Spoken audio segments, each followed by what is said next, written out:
All right, so we are now recording this meeting, and I'm going to go ahead and share my screen and start our presentation. And everyone bear with me while I get everything situated so I can see.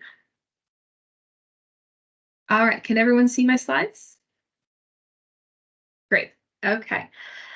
So this is, and now I can't scroll through them. Great, okay. So this is our quarterly meeting for our EPA grant, for our MARC grant. And today we're going to talk about just some general section updates, our outreach and recruiting efforts. As I said, we are working with a lot of new communities, which is very exciting. Some general property progress, and then we've got a technical topic. So we are going to have Paramita with the RTI group talking about some flood and resiliency blueprints, and then we've got Derek with EPA who is going to talk about cleanup grants. All right, did I skip a slide? Of course I did. All right. So we are now the Brownfields Community Network. So some of you are also involved in our stakeholder group, which is a technical group that goes over, vapor intrusion guidance and requirements for site assessment, etc. And there was a lot of confusion having a community stakeholder group and a technical stakeholder group. And so we just decided to completely change our name. So we're now the Brownfields Community Network. I will slip and still call this the stakeholder group, but just please feel free to correct me. I'll talk about this in a little bit, but we also have a new GIS interface specifically for our assessment grant properties. It's still on an internal view right now, but I'll give you a sneak peek of what that looks like. And so we'll be able to have a searchable GIS layer for our community grants. We also have a new summer intern that has been announced for 2024, Alyssa Paul.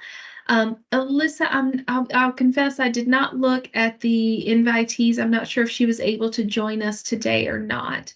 But Alyssa is going to be working with us for our grant work, as well as she has a lot of background with AutoCAD and GIS. So we're going to be looking and actively recruiting projects, maybe do a community inventory with her, or do some redevelopment planning on any. So if you have any small projects that you're needing, GIS skill set for, please let us know, and we can look into that, or of course set you up with our EPA CUP partners. We do have a section meeting, so that's going to be on May 8th from 1 to 2:30. And when I send these slides out, they will come with a save the date link where you can register, and that's, again, our technical stakeholder group.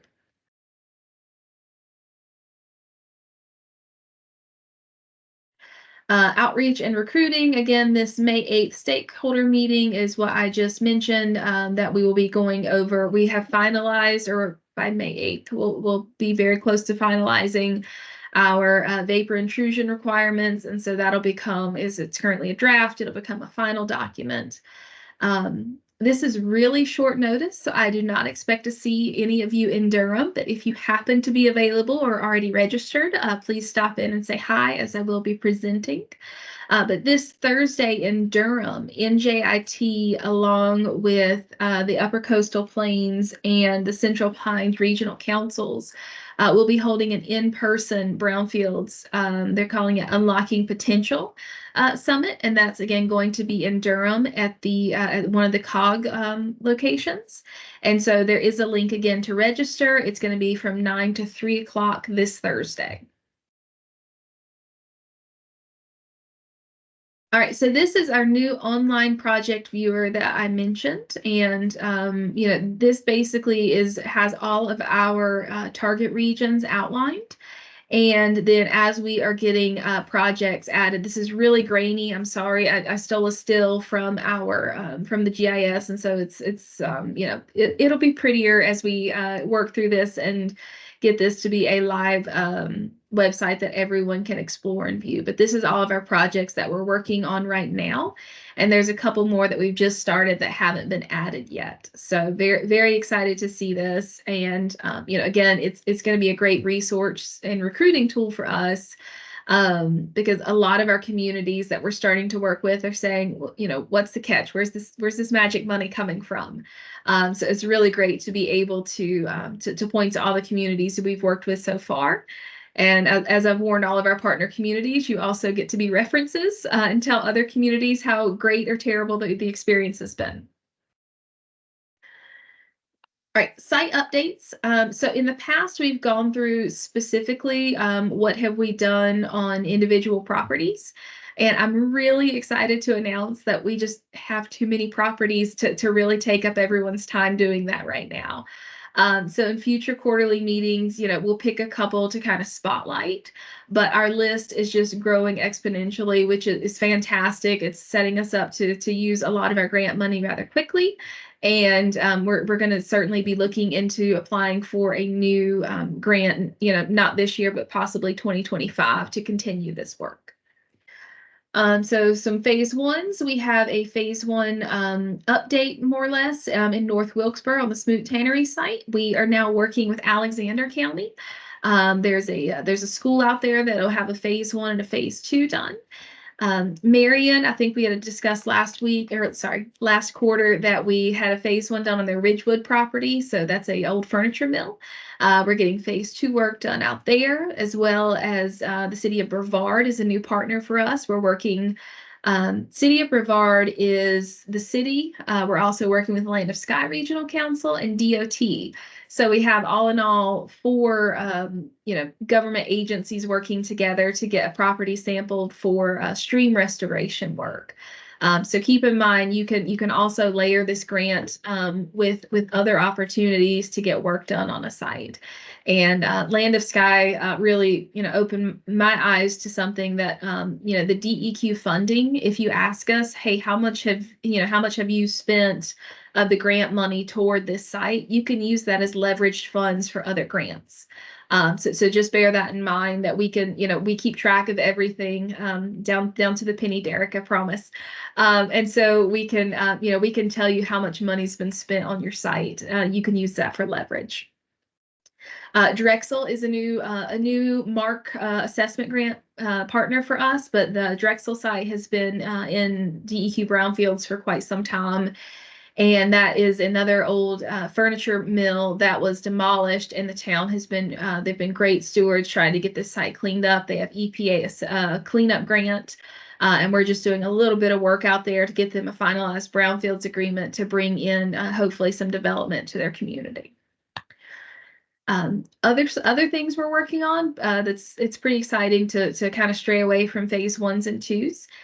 So we're working on environmental management plans, EMPs. And what that is if you're enrolled in the North Carolina Brownfield site and you're planning on getting some redevelopment on your property, and you have your cut fill plans and you have everything you need to redevelop the property, then you're ready to draft an environmental management plan and to kind of guide how redevelopment will work going forward. And so that's something that our grant's able to pay for. We're working on one of those in Drexel. We've also got a Brownfields or EMP drafted for Beaufort Marine out in Belhaven. We've got our first project inventory for Alexander County. So just a reminder, if you want to see some redevelopment in your community, but which properties to focus on, or are there properties that we don't know, would benefit from a phase 1 or 2? Is there IHSB listings in your community?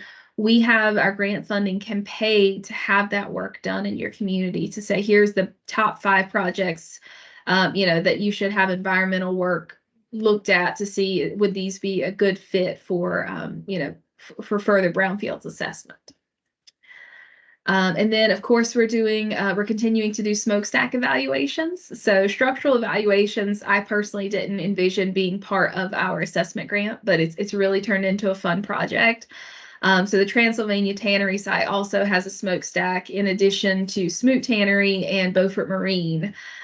So we have enough that I think we're going to need to do a brownfields tour across the state of all of our structural evaluations and preservations. So. All right, that's, believe it or not, the short version of our new site updates. I could go on and take up the rest of this meeting with details on all of our new sites that we're working on, but that's the short version. Priority sites, so just updates for existing sites. Again, we continue to work on Marion, North Wilkesboro. We're doing phase 2 work in Belhaven, Leland, Pembroke, and Dunn. I have this reminder you see over here on the side, more for me to add emphasis to this for y'all. So if you are looking at acquiring a property, have a phase 1 done within a year, and if it's been longer than 6 months, make sure it's been updated. If you don't have that and you acquire a property, so if you don't have a current viable AAI compliant phase 1 and you acquire a property, you are not eligible for a lot of grant opportunities. You are missing out on a lot of money. So if you have a phase 1 and it needs to be updated, even if, so North Wilkesboro, our assessment grant paid for the phase 1. We're paying for a phase 1 update because it's just, well, it's really a new full phase 1 because it's a little bit more than a year since that original report was done. But it's imperative that you get that prior to acquiring a property. I'm happy to pay for the update. I'm happy to pay for a new phase 1. If all you need in your community is a phase 1, let us know. We have contractors that can do that. There's about a 4 to 6 week, maybe a little bit longer turnaround on phase 1s right now. So, don't lose out on that grant funding. Just let us know. We're happy to facilitate those phase 1s. All right, that's my new soapbox, is to make sure everyone gets a phase 1 before they purchase a property. All right, again, other items we're working on, we're doing EMPs in communities, those smokestack evaluations, and then the project inventories is something we're working on. Alexander County will be our first foray into that. We have some other communities that are interested as well, and so our next quarter will certainly have updates on those. All right, I'm going to pause here. That's a really quick update from me. I'm not the most exciting person to speak here, I promise. So we're going to go over 2 different things today. Our climate vulnerability project, which Paramita had discussed in previous quarterly stakeholders meetings. Just a reminder, if you are new, all of our stakeholder meetings are recorded and they are posted online. So if you want to go back and look at that original presentation, those are available on our website. And then again, Derek with EPA is going to go over some cleanup grant options that we have. So Paramita, I don't have slides for either you or Derek in my slide deck. So if you want to take over the screen share, I'll give that to you and let you go from there. Thank you. I will try to screen share. Okay, can you see my screen now? Yes. Okay, so hello everyone. Very excited to present some of this work to you that we've been doing with EPA and NCDQ in over the past year or so, and we'll be talking about what we've done throughout the project and also show you some results. So just to present a little bit the context of our work, as we all know, floods are worsening due to climate change, and this can result in accidental contaminant releases from waste sites or waste management facilities. And these contaminants can then get transported through water to communities. And then communities might be disproportionately impacted by contaminant releases. So previously, we have developed an indicators approach that allows us to identify and screen for areas that might be impacted most. And the developed indicators represent each of the boxes that we've shown on the slide there. And it allows us to isolate the reasons for being impacted more. And so planners can use this information to prioritize actions and target resources. So there could be a whole variety of use cases for these indicators. We will describe the use case for NCDQ, but communities can use these indicators for a wider range of purposes. In the past, City of Phoenix has used this in a number of ways. And if you're interested, then we can point you to more information on this. So with that, I'll go to the next slide. So the use case we are going to talk about today is for the NCDQ project, where we are going to apply the indicators approach to assess and prioritize areas for resilient brownfields redevelopment. More specifically, as we were just hearing before, NCDQ will be using some of these indicators to prioritize which sites or communities will be receiving funding through the MARC grant.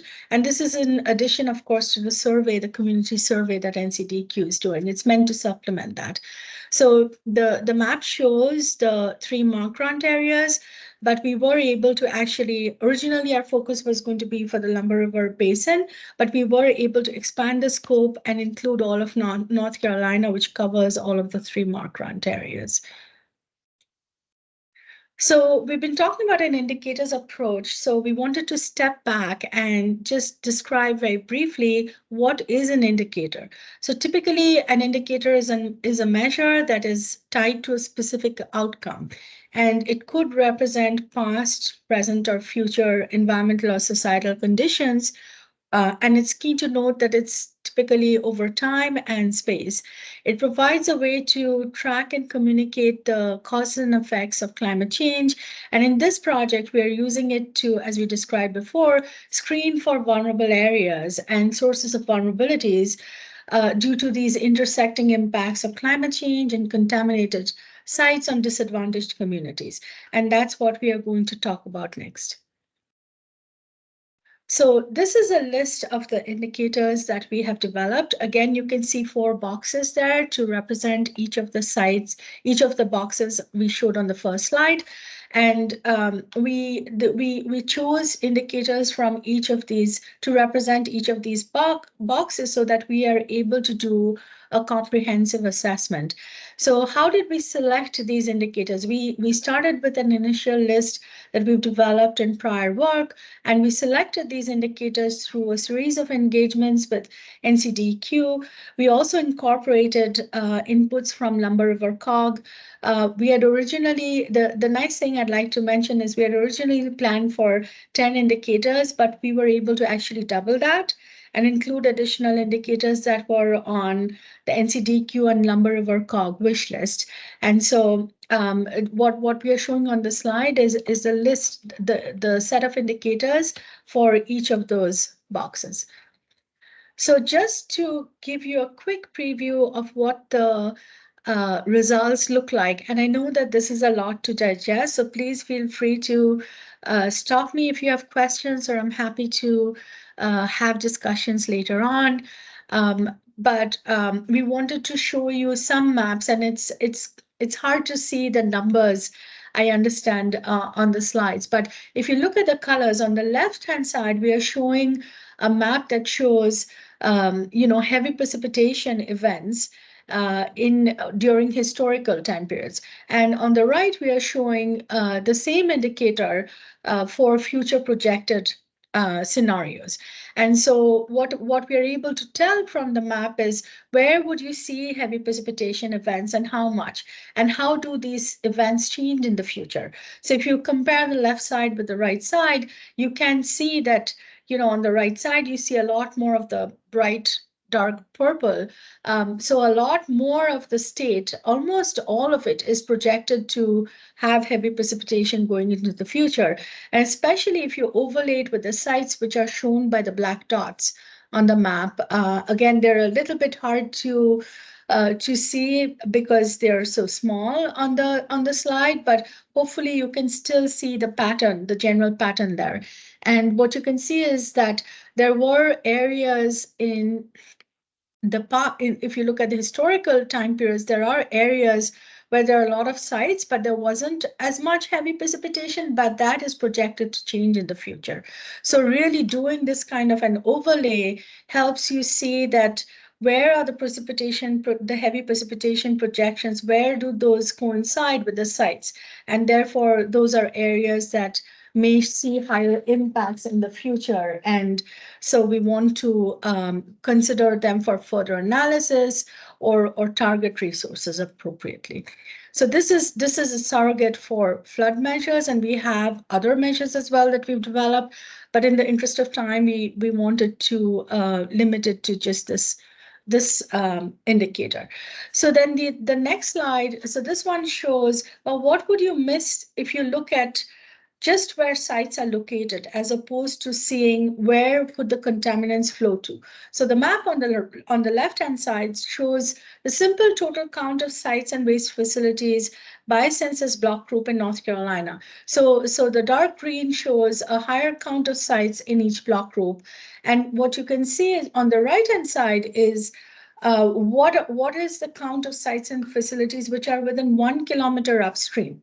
And what do I mean by upstream facilities? Basically, they are facilities that have an overland flow path downstream to a block group. So if there is heavy precipitation, then then the overland flow path would indicate that the contaminants could flow to these particular block groups. And so what we can see, if you can see the little circles there, is that there are block groups where there aren't a lot of sites or waste facilities. So this little block group right here is gray, which means there aren't any sites of waste facilities, but there are, at least 5 to 7 waste facilities that are upstream, just 1 kilometer upstream. And so this block group might be impacted if you have heavy precipitation. So if you're looking at simple counts or radial distances, we might miss this hydrology that could be pretty important for identifying where the impacts could be. So to move on to the next slide. Sorry, I think I skipped one. Yes. So this is talking about sensitivity indicators, which is basically characteristics of households and communities in each block group. And these two were indicators that the Lumber River COG was pretty interested in. And what it shows is the percent of households with who are below the poverty level. So the left-hand side shows people who are in extreme poverty, and then the right-hand side shows people who are just under the poverty line, and that helps distinguish between who are the most which are the most vulnerable areas from the perspective of the poverty indicator versus who might be impacted, but less so from the map on the right-hand side. And as you can see in the Lumber River Basin, there is a lot of dark greens, and but there is a lot of variation within the region, which is what the Lumber River COG had expressed interest in understanding more.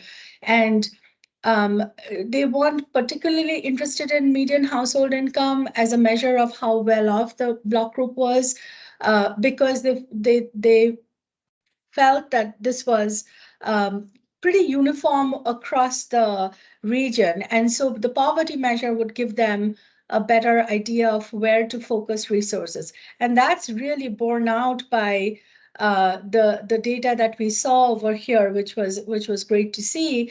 But we did still go ahead and do this calculate this indicator, because we had expanded beyond the Lumber River Basin and we were looking across the state. And once you're looking across the state, you can see that there's a lot of variation in median household income across the different block groups.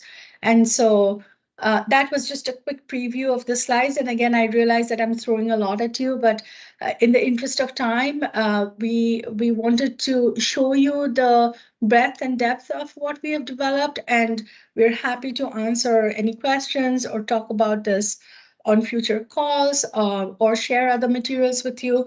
And in that spirit, we wanted to just mention to you what else we are doing right now. So we are exploring partnerships with other EPA regions and states. We are developing nationwide indicator data layers such as extreme heat, drought, and wildfires. Extreme heat was one that we had heard was of interest to the Lumber River COG. And so in the future, we will have indicators on those as well for North Carolina, as well as for the rest of the country. We are also going to be developing a web guide for applying the indicators for different use cases. And if you are interested, then we can keep you posted on it so that you can see what are the different ways in which you could apply some of these indicators. And below that, we've listed additional resources for you to look at if you want to more documentation and more insights on these indicators. So the first thing is the EPA ORD website. We have developed a handbook that lays out how these indicators are developed and what they mean and how to interpret them. We do have a couple of peer-reviewed articles, one showing Waterbury, case study results for the city of Waterbury in Connecticut, and the other one showing, Phoenix results, and then also it talks about how Phoenix uses it. The other thing we have linked to here is the Phoenix Climate Action Plan 2021, which has used some of our indicators, and they're planning on also applying the indicators to when they're doing the implementation of the plan. We also have a couple of fact sheets out there, and for you to take a quick look at, getting more of an overview of what the work is. So with that, I will stop, and I hope I'm not over time, and answer any questions. Thank you.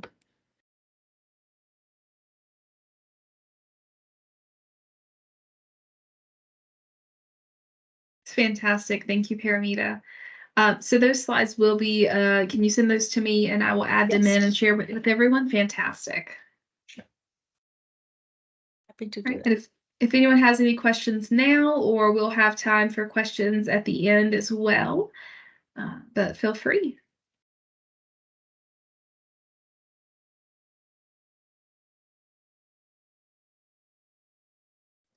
Jocelyn, this is Mary, or Jordan, I'm sorry. Jordan speaking, right? This is Mary with Land to Sky. I was just wondering, I've missed a connection between the work that the Brownfield assessment program already has underway in North Carolina and this EPA climate vulnerability assessment. And you showed that you were going to be able to use this within all of the 3 priority regions, but I'm missing a link here of like how this information that you've developed is being used within North Carolina to prioritize projects. Is that like I don't have some information. Hey Mary, this Sure. is Jocelyn. Jordan, I'll jump in. I'm sorry. So the context, these were kind of running in 2 parallel paths when we were working on the flood mapping and the MARC grant. And so one of as Paramita said, there's a lot of different options that we might be able to use this for. One of them may be for us to help prioritize. If we get to a point where our request for assessment list is so long, we may be able to add this as a, is this particular property at a higher risk than others based on the maps that Paramita's group has put together. Yeah. So right now it's more for an informational purpose, like just to kind of have it as an option. But so honestly, we have not delved into like how that prioritization works yet. So for right now, and plus we've been able to assess all of our sites as they come in. We haven't had a need to prioritize one over another yet. Does that kind of help? I know there's a lot, but does that kind of help? Yeah, no, that's very helpful. And I guess the other part of my question, because we are also conducting a regional vulnerability and risk assessment across multiple asset threat pairs. We have not included brownfields in that, but I'm thinking about a way to kind of incorporate this information or add this as another layer of analysis. Are those web-based services, for example, that could be accessed through another, decision support platform, the data layers? Yes, we have shared the shape files, and so you can use them with any GIS tool that you would like to put them on. Are you talking about the Secretary's flood resiliency toolbox that they're working on? No, I'm not talking, I'm talking about our own decision support platform, Gotcha. Excel adapt that we've been, but I'm also a beta tester for that platform, Jocelyn, and I'm very excited about it. Yep. And I do think this would be a good resource for that too. Let's connect offline if you don't mind, Sure. because we can certainly share those shape files. My intention was to make them public, but to be perfectly honest, I've been behind in reviewing what they sent me. So I haven't really even delved into it myself yet. But yes, the intention was to make them publicly accessible. And so, yeah, absolutely. It's not urgent, but thank you, Okay. Jocelyn. No problem.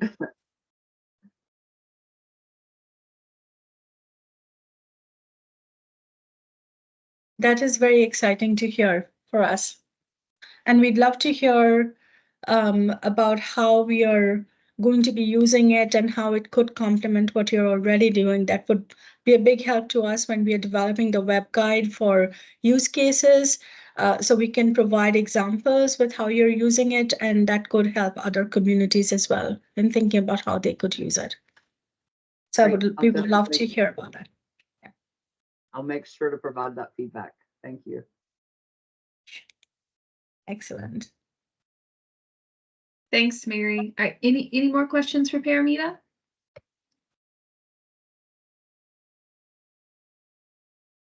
All right, well, thank you so much again for being here and for going over all of this. This is a very exciting project for us. So I'll turn things over to Derek Street. Derek is with EPA. It's going to talk about some cleanup funding. Hi, so I'm Derek Street. I'm an EPA project officer here in Region 4. Got at least one North Carolina Brownfield grant I'm managing right now, but largely spread out across the region. And let me see if I can just get to presenting. I don't know why I can never remember how to do it. At least for mine, top right, share. Oh, that's right. What am I doing? All right.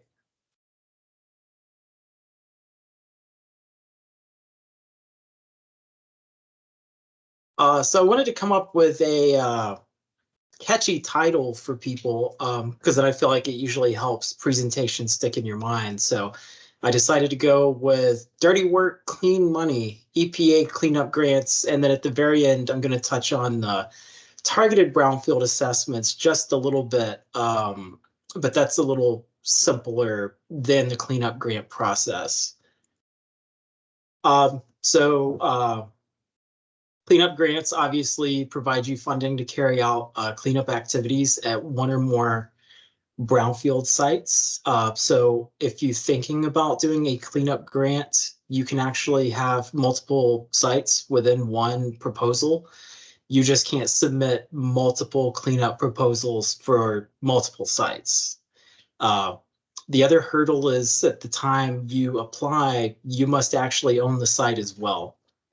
And with the emphasis being on shovel-ready projects, that's one of the reasons you've seen the funding levels so high compared to what they used to be prior to the bipartisan infrastructure law.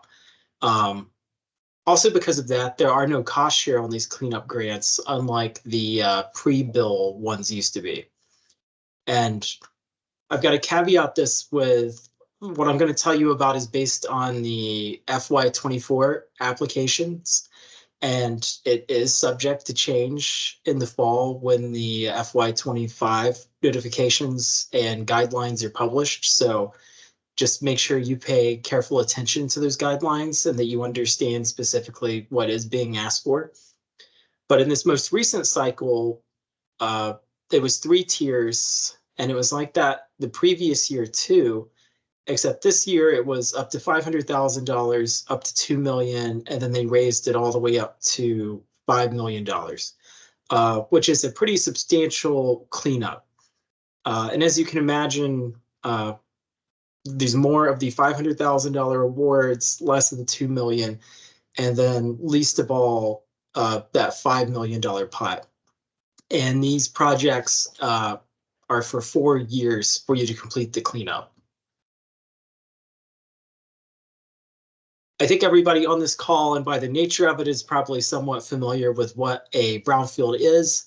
But just to give you some examples of what cleanup grants might address, it could be anything from old apartment building complexes, gas stations, public and commercial buildings, mine-scarred land, railroad facilities, even manufacturing or power generation, dry cleaners, automotive repair, the things you typically might find in any community across North Carolina. And if you have contamination above your applicable regulatory levels, or even if you need to clean it up to a higher standard than it was already cleaned up to, that would be a case of where a cleanup grant could be right for you. And I did want to emphasize that it is worth investing your time wisely when you think about the FY25 competition this fall. There is going to most likely continue to be a focus on these shovel-ready projects, which means you're going to continue to see cleanup grants receiving a larger percentage of the money at the expense of the community-wide assessment grants that have traditionally been the bread and butter of EPA Region 4. And just to emphasize to you how much this is shifting, I started with FY23 and the estimated number of awards, and they estimated doing 51 assessment grants between new and existing, and there were 277 applications nationally. Whereas when you look at the cleanup grants, it was 40 for 500,000, 25 for 2 million, and 8 for 5 million, and 39, 41, and 33 applications respectively. They did end up funding more cleanup grants than that at the $2 million and $5 million limit. I just could not nail down exactly how many it was in time for this presentation.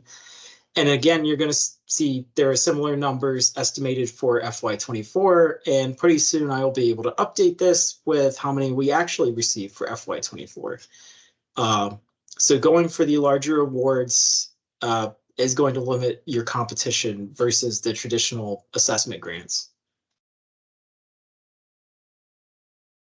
The first place to start on this, and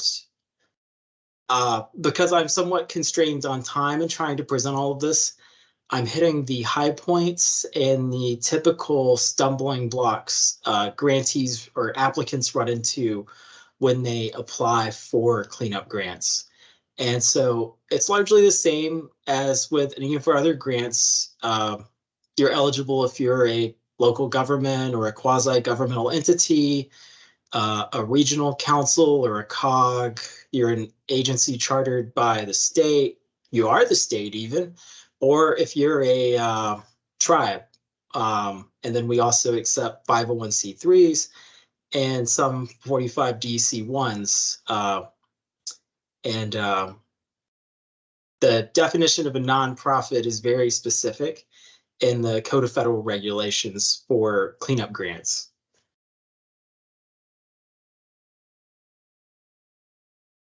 So one of the first big stumbling blocks a lot of potential applicants run into is site ownership. You absolutely have to own that site by the submittal deadline when it gets published. And once the guidelines come out, that really starts your clock ticking of how many days left you have to finalize that real estate transaction. And most commonly, that's that you own it fee simple through some sort of legal document, typically the deed. There are instances of where EPA can approve different ownership agreements, like if you have a irrevocable 99-year lease for the property.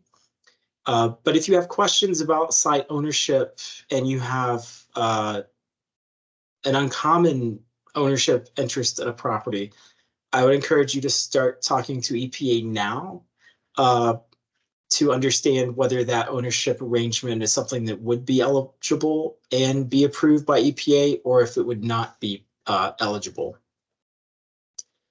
The other thing you have to have as a part of this is a written phase 2 environmental site assessment, either per the ASTM guidelines or an equivalent report. And these can also be draft reports. They don't have to be finalized yet. Well, draft report is sufficient, but then they have to be completed prior to the application submission. These reports are going to describe the type of environmental assessment conducted at your site, although you don't necessarily need to attach copies of those reports. We will ask you in the threshold criteria to provide the date the phase 2 or equivalent report was completed at the site. The other part of this that sometimes catches up potential applicants is the community notification portion. And it's very important on these projects to provide an opportunity where the community where the cleanup project will be done has the ability to have a say and have their voices heard. And that is done through a document called an analysis of brownfield cleanup alternatives. Enrollment in the state's program might have some aspects of that that mirror what goes into this document. But in terms of applying for a cleanup grant, only this specific document is eligible. The other component of this is that you have to have a public meeting, and you have to notify the community at least 14 days before submitting the application, and no later than the date specified in the guidelines.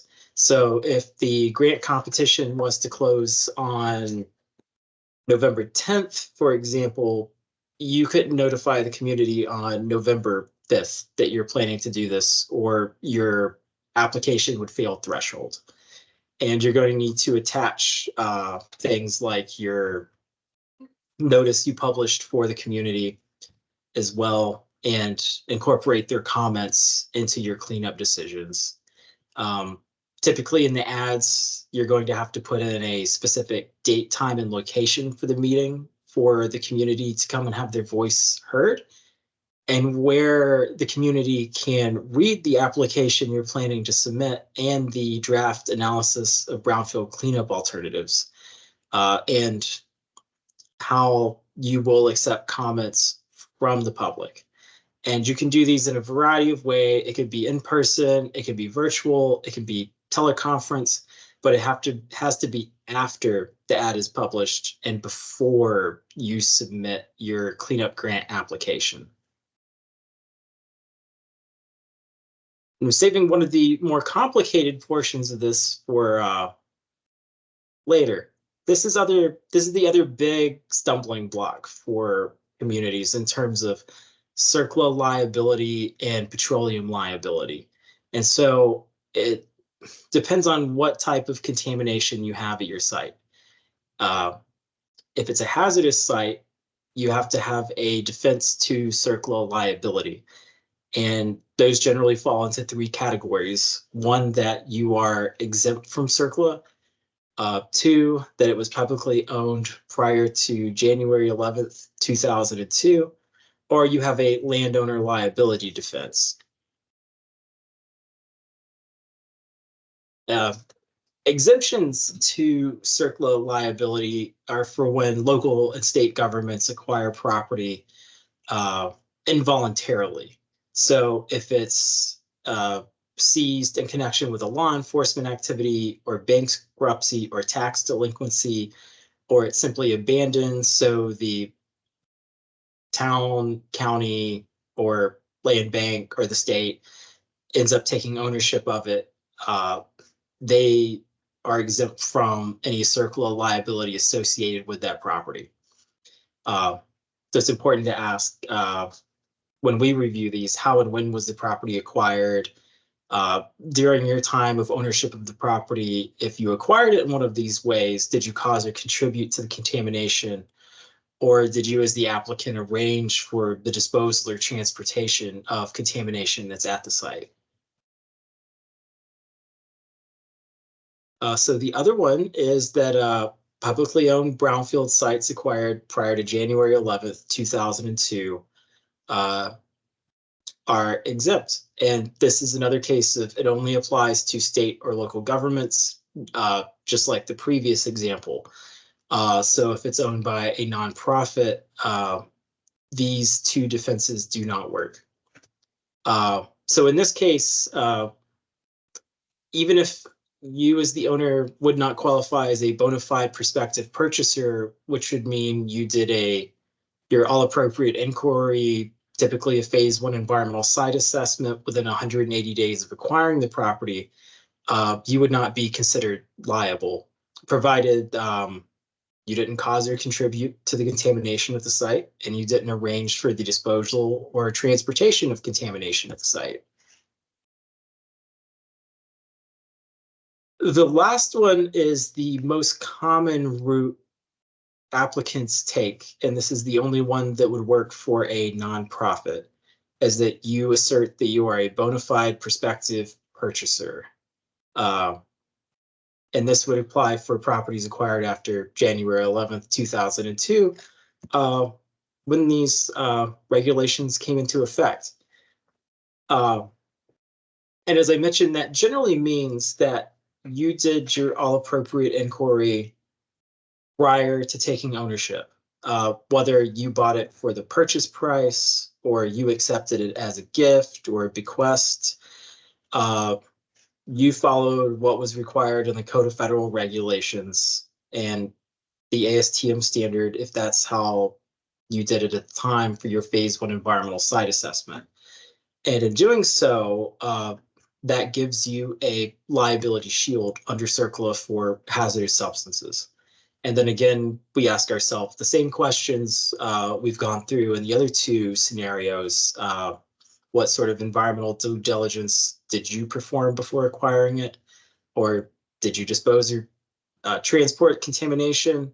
And what have you done since you acquired the property? And if it is contaminated, what steps did you take to stop or prevent future releases at the site? Petroleum liability is a little bit different, and the state agency or EPA can determine if the site is eligible. In the case of tribes, and I don't think we had anyone on the call from Cherokee, only EPA can make the eligibility determination for a tribe. But in this case, if the state is willing to make the petroleum eligibility determination for a site, you have to attach the letter from the state with your application. If EPA makes the determination, we look at who the current and the previous owners were for the site, and whether the current and previous owner is potentially responsible and financially viable for the contamination. One of the things that was clarified in the last year is that the liability for an underground storage tank is with the owner of the tank. In some cases, pre-law, that might always not have been recorded, but it doesn't always follow the land in terms of who has the liability for the tank. Some other threshold requirements you'll have to have is a state letter of support. You'll have to attest that it meets the definition of a brownfield site, discuss the site status and its history, the characterization work you've done, so your phase 1 and your phase 2 and any supplemental assessments you might have done, that you have cleanup authority and oversight and structures in place. And one of the things that you can do is contractors and name subrecipients, although EPA does not encourage you to name contractors and subrecipients in your application.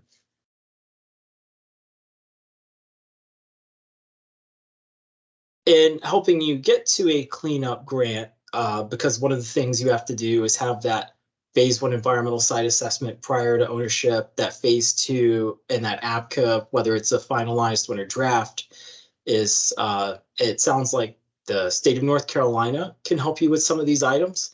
And you can also come back and ask EPA for one of our targeted brownfield assessments. And this isn't a grant, so it's direct assistance from EPA on the behalf of the requester. And so EPA's contractors would come out and perform whichever of the options it was you needed at the site. And we can certainly perform all of them. And then within our APCAs, we give you the cleanup options and cleanup cost estimates, and the contractor will make a recommendation about which one is preferred based on cost, protection of human health and the environment. And then you may later have to refine that based on public comment. To request a TBA, you don't actually have to own the site, but you do have to be able to obtain property access. And since Jordan will share the slides with you all, there's a link in here to find out a little bit more about EPA's targeted brownfield assessments. And the point of contact for that is David Hayes. Lastly, there are some great resources to help you with thinking about your cleanup grant applications and even reviewing your grant applications once you start writing them. And those are our technical assistance providers in EPA Region 4. They can also help you with things that aren't cleanup related, like performing site inventories, reviewing historical information, cleanup and redevelopment planning. And when you get to needing to procure a consultant or an engineer or contractor, they can also give you some guidance on what procurement is acceptable to EPA. And right now, we actually have 2 TAB providers in the region you can reach out to. One is ICMA, whose contract runs through September 30th, 2024. And you can reach out to Chris or Clark. And then we additionally have NGIT, who is our new Region 4 TAB provider.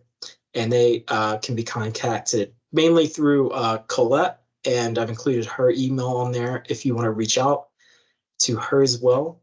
And if you have any additional questions, you can feel free to reach out to me, Nicole Rogers, the Brownfield coordinator, or David Champagne, our acting Brownfield and redevelopment section manager.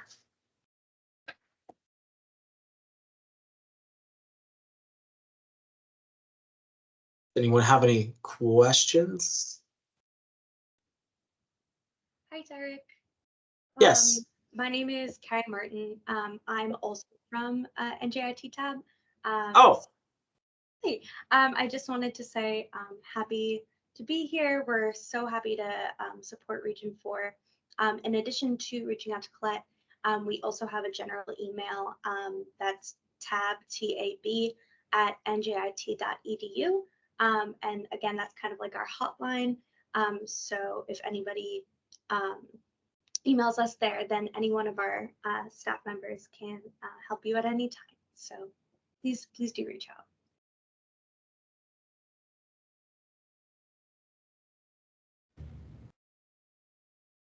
Thanks, David. Does anyone else have questions for David? Derek. Derek, thank you. You know, I want to say I'm sick, but I have no excuse. I don't even know if there's a David on this call. But David Hayes is important to keep in mind if you think you might have any TBA requests or needed assessment work. When you get the slides, please feel free to reach out to him. And right now, for our targeted brownfield assessments, that is something we also have received a lot of bipartisan infrastructure law money for. So I don't know if we have reached the point of having to turn anything away yet, but it's on a rolling basis, so you can request it anytime. Thanks, Derek. And also, just to pull everybody's attention to the chat, Emily Adair is with our DEQ Hometown Strong. She is also so they work with grant writing for the Rural Grants Program, and she can assist your communities with applying for cleanup and assessment grants. But just remember, as Derek had on his last slide, you know, you need certain items, phase 1, phase 2, ABCAs, in order to, you know, be in a really good place to get those cleanup grant applications. Our assessment grant can help you with those. So you have a lot of avenues to assist you in getting really well situated for the fall grant cycle. Derek, do you have a cutoff? If you haven't started, just what's your thoughts? If you haven't started by X date, you should be looking at the next year. I normally tell people, if you've not really thought about it by say June, you're really behind. I think it would depend on what avenue you're going to try to pursue for your phase 1 and your phase 2 and your APCA.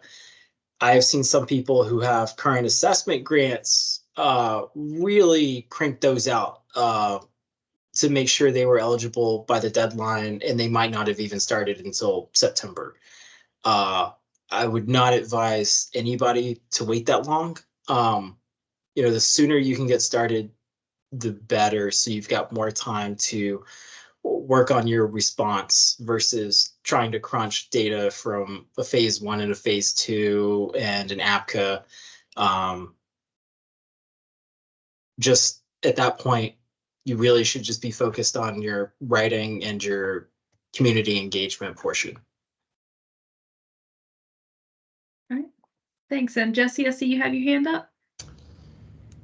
Yeah, thank you, Jordan. Thanks for your presentation, Derek. One quick note on the TAB provider, NGIT, who's on this call, and ICMA. Do you utilize them? They're very helpful. We did a training in the Piedmont Triad region with the Council of Governments in that area, and they were super helpful in getting just the word out on and training for communities. So that utilize them. They're a great resource. Derek, quick question for you. Again, thanks for the presentation on the cleanup grants. We've highlighted our cleanup fund for a couple of regions in the central part of the state on previous calls here, so I won't talk about that, but I wanted to ask about the awards from last fall's applications and when those might be coming out.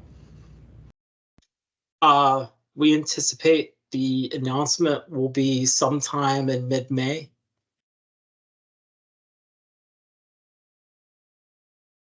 I figured someone was going to ask me, so. Thanks. All right. We can keep it a secret if you know already. Yeah, there you go. All right. Well, thank you so very much. Does anyone else? We're running right at time, but if anyone has any last minute questions, or if not, everyone's contact information will be in the slides I send out. So feel free, you can obviously talk with EPA anytime up to when the grant applications, RFQs are announced. After that, their communications kind of has to shut off until grants are submitted. So just remember, you have that open line of communication for any questions. But anything now? Yeah, and please, if you have any questions about eligibility, reach out as soon as you think you're going to go down this route so we can iron out any potential hiccups. The worst thing is seeing someone submit and then it fails the threshold review, and you think about how much hard work went into putting that together, and wishing they had just reached out to us or NGIT or ICMA or someone to get some input before they put all that effort into it.